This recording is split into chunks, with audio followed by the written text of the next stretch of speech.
দীর্ঘদিনের অপেক্ষার অবসান হতে চলেছে। কাজ প্রায় শেষের পথে। জলপাইগুড়ি পুরসভার ৮ নম্বর ওয়ার্ডের অন্তর্গত ইরিগেশন দপ্তরের আন্ডারে থাকা সেচ দপ্তরের বাঁধের কাজের জলপাইগুড়ি পুরসভার কিং সাহেবের ঘাট থেকে সন্তোষীমা মন্দির পর্যন্ত বাঁধের বেহাল অবস্থার ছবি ধরা পড়েছে বারবার। এলাকার বাসিন্দারা বারবার সেচ দপ্তরকে জানিয়েও কোনো কাজ হয়নি বলে অভিযোগ করেছিলেন। অবশেষে এর কাজ শুরু হয়ে প্রায় শেষের পথে। এতে খুশি প্রকাশ করেছেন এলাকার বাসিন্দা থেকে টোটো চালকরা।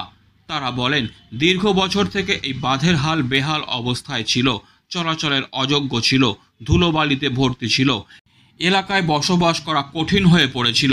অবশেষে এই বাঁধের কাজ হওয়ায় আমরা খুবই খুশি। খারাপ ছিল, এখন কতটা সুবিধা হচ্ছে? কি সুবিধা, ওই যে ভিতরে যাওয়ার অসুবিধা হয়েছে। এই জায়গাটা কত সুবিধা হচ্ছে? অসুবিধা হচ্ছে। আগে কতটা অসুবিধা হতো? আগে তো অসুবিধা হচ্ছে, গাড়ি নিয়ে যাওয়াই যেত না, ধুলোবালি। হ্যাঁ, আর এখন এখন একটু ঠিক আছে।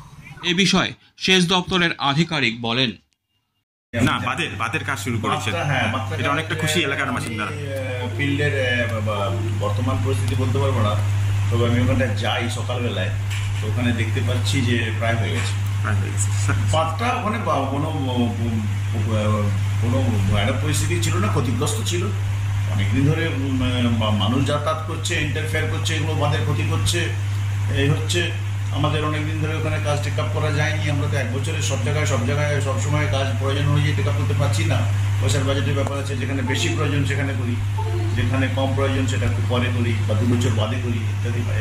স্যার, এটা কী কাজ হবে মোটামুটি? আশপাশ দিয়ে কোনো বাঁধানো হবে, মানে দুদিকে বোল্ডার দিয়ে বা কিছু বাঁধের সাইড যে থাকে, এই যে কিং সাহেবের আমি দেখেছি সামনেটা, আমি ওই ঘাটটায় যাই, আমি সকালে আমি দেখেছি ওখানে হয়ে গেছে। ওখানে মূলত মাটির ওয়ার্ক আছে, টার্পিং আছে, কিছু বোল্ডারের কাজ আছে। বাঁধ যেমন হয় তেমন এমন জানা যায় ক্ষতিগ্রস্ত ছিল, সেটা ঠিক করা হয়ে গেছে। অ্যামাউন্টটা কি ওইটা বলতে পারবো, ডিভিশনে বলতে পারবো, ছোটখাটো কাজ। ঠিক আছে। Disclaimer. This channel may not promote any violent, harmful or legal activities. All content provided by this channel is meant for an educational purpose only.